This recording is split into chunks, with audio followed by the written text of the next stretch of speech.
দিন দিন বীমা কোম্পানির প্রতি মানুষের আস্থা কমছে। কেন কমছে তার একটি বাস্তব চিত্র আজ আপনাদের সামনে তুলে ধরব। আমার হাতে যে কাগজগুলো দেখছেন এগুলো সবই প্রোগ্রেসিভ লাইফ ইন্স্যুরেন্সের গ্রাহকদের অভিযোগপত্র। অভিযোগ একটাই, বীমার মেয়াদ শেষ হলেও তারা তাদের পাওনা টাকা পাচ্ছে না। প্রোগ্রেসিভ লাইফের ৯,৪৪৫ জন গ্রাহকের বীমার মেয়াদ শেষ হয়েছে, কিন্তু তারা এখনো তাদের ১৬২ কোটি টাকার বীমা দাবি পাননি। নিজেদের পাওনা টাকা আদায়ের জন্য কোম্পানির দ্বারে দ্বারে ঘুরছে এসব গ্রাহকরা। আমাদের ইন্স্যুরেন্স নিউজ বিডির প্রতিনিধির সঙ্গে কথা বলতে গিয়ে গ্রাহকরা তাদের দীর্ঘদিনের ভোগান্তির কথা তুলে ধরেছেন। বীমা করছিলাম, না টাকা আমি পাই নাই। অনেকদিন ধরে আমি কাগজগুলো জমা দিতে এখনো আমি টাকা পাই নাই।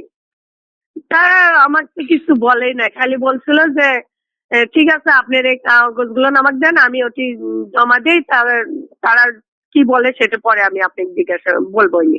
এই পর্যন্তই হয়েছে, আর কোনো কিছু আমারে বলে নাই।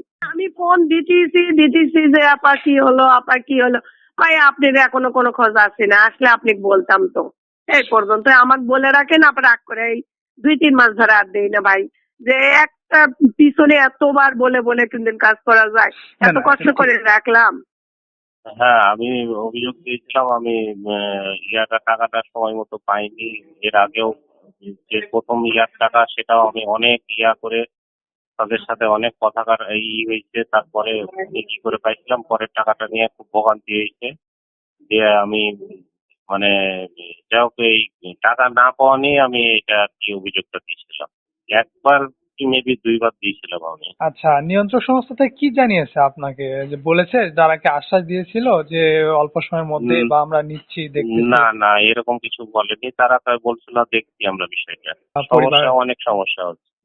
এবং আমি গত আমার ফ্যামিলিগত বেশ সমস্যা হয়েছে। আমি যার কারণে আমি কথা বলেছি যে আমার প্রিমিয়ামটা মেয়াদ শেষ না হওয়া পর্যন্ত, আমি মেয়াদ শেষে আমি হিসেব নিকেশ করে যেটা পাবো আমাকে সেটাই বুঝিয়ে দিবি।